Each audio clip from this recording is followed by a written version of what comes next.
Welcome to the replay, everybody. I am happy to have you here on week 4 of Ask the Sensible Organizer. So today I'm going to answer the question, is it normal to feel shame about my disorganization? First of all, I'll say, of course it's normal. But this is a topic that I'm very passionate about because it breaks my heart when people get to the point where they're actually feeling shame. A lot of us feel embarrassed about our clutter, our disorganization. But when it goes the step further into shame, it's really something that I want people to know. We are not all born organized. And some of us, even myself, who is born organized, we can have circumstances that throw us into chaos. And there's no shame in that. A lot of us, we think that it's such a simple thing and that we should be organized. And oftentimes we hear from other people, it's easy. Why can't you do it? Because when you're an organized person and you're not used to being around people who are disorganized, you can't see that some people truly can't function. And it's of no fault of their own. There's so many more distractions now, but this has always been an issue. Now, there are different levels. Of course, a lot of people think of the super organized person and then the extreme hoarder. Most of us are somewhere in between in our level of disorganization. And it's really, when it becomes a problem, is when you're paying bills late, your finances are a mess, maybe your home is in such disarray that there's so much clutter that you can't clean. So you're not only you're embarrassed, but now you're feeling shame because you're feeling like, I should be able to do this. I should be able to take control of this. And a lot of times it's simply because you just haven't been taught the right way for you. There's so many different ways to get organized out there, but it's important that a system that's put in place works for you. And there's no shame in getting help for it. It's no different than somebody who needs help in losing weight, right? I mean, body clutter, fat is body clutter, or getting in shape when you're out of shape. That's kind of something that a lot of times we need help with. We need that outside source. So getting help for your disorganization there's nothing to be ashamed about. I can't tell you how many people would nearly cancel on me because what happens is there are a lot of people who are embarrassed, like I said, and they're embarrassed to have someone come into their home or their office and see the level of disorganization. Of course, as a professional organizer, I've said this a million times, we don't see the mess as like ew and we see it as, okay, how can I help? How can I help this person? So I've had a lot of people want to cancel, and a lot of times those are the people that are really, really, really feeling shameful. So it's important for me to tell you that don't feel shame about it. If you've tried over and over and over to get organized and you've failed, it's simply because you either don't have the right support or the support that you're getting is either being judgmental or they're just not teaching you the right way. Somebody can be very organized and, say you have a friend who's super organized and they come in to help you. They're teaching you their way, and that way may not work for you. So there's so many different factors that can be built into that. And when you're chronically disorganized and it's been something your whole life, it is something that can be changed. It's not something, you're never going to get to the level where you're the person that, everything is in order, but you are going to be able to get to a point where you can manage it and not be ashamed. So this is another quick one today. I'm trying to see if I can see any comments. Oh, you know what? I have to go to the comments section. Learning process still. Hey, Adam, I can see your comment. I got to remember to stay in the comment section. Thank you for joining. And one other thing I will say is, if you're watching this and you're watching it because you're organized, but a family member or a friend isn't, take this to heart that when you are approaching them about their clutter, just be non-judgmental and understand that just because you have a way that works, it may not work for them.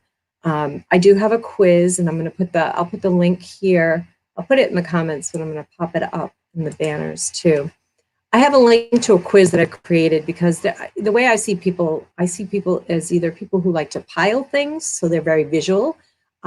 People either like to stash things. because they love to have a clear space, but every cabinet, closet, and drawer is filled because they don't want people to see their stuff. But that stuff is bringing them, anxiety as well because they know the clutter's there, even though they can't see it.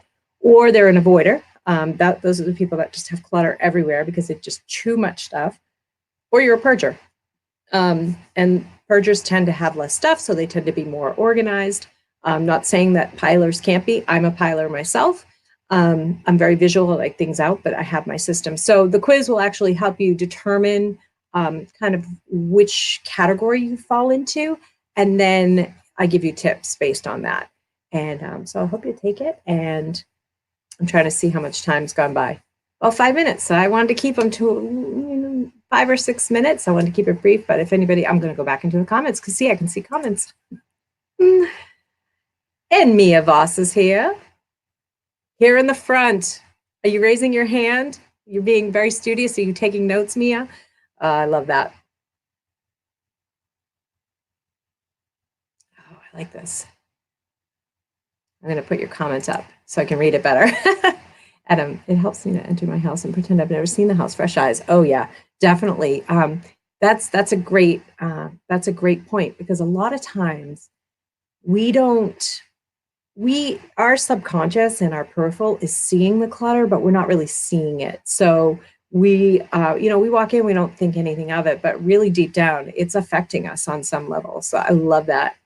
Mia's raising her hand. So yeah, take the quiz. If you have any questions, feel free to comment. If you want to discuss things privately, because I know what I do, a lot of people don't like to talk about it publicly. Feel free to DM me or reach out. You can go to my site and get information on how to reach me there as well. If you don't want to go through Facebook, or if you're watching on YouTube and you want to get it that way. Everything is kept confidential. I do not let anybody know who's asked me anything, or I don't share any situations like that. Fresh eyes for the win. I like that. Oh, I love it. It's so funny. Well, I think I posted on both my Facebook stories on personal and professional, and that's awesome. That's good to know. I always forget about Facebook stories. I'm trying not to push my Instagram stories there. I'm trying to do something separate, but we'll see. Oh, that's good.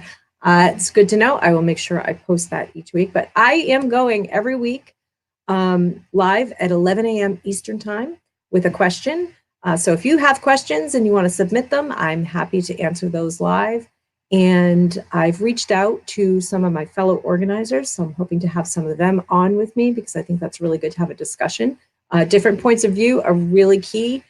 We all work differently, just like you all work differently. So it's nice to get fresh perspectives.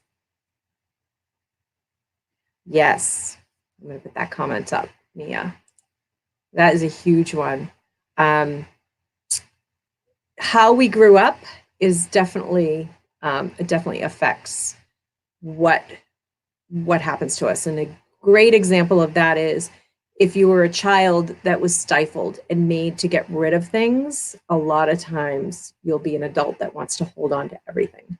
Or if you were a child that was, either denied because, there was not enough money, or they just, you were denied getting, the basics that you needed. A lot of times people will go overboard. I've known a lot of people who they have such a huge wardrobe and they're ashamed about it. But, when we dig deep in, it was because when they grew up, they weren't able to fit in with the other people and get, like the latest trends, or they weren't able to even have like any nice clothes.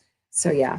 And it is definitely difficult to break habits. And that's why when Adam typing that is why when I work with people, I want to kind of work with your habits. Habits good or bad, like what can we adjust that's easy for you? Because when you try to completely change everything, we know then it just doesn't always click. I look at people who go in, have an organizer come in, completely get everything organized. But if they haven't transferred the skills to how to maintain it, then it just goes right back to the way it was. So I appreciate you guys for joining. It's so nice to actually have people here live to talk to. I knew it would take a few weeks to get it rolling again, but I love it. I love it. And yeah, so I'm going to end, and I appreciate you being here. So I look forward to next week and whatever that question may be. So again, if you have questions, submit them. You can submit them in the comments, or you can send them to me privately if you want. And I hope you all have a wonderful day. Bye.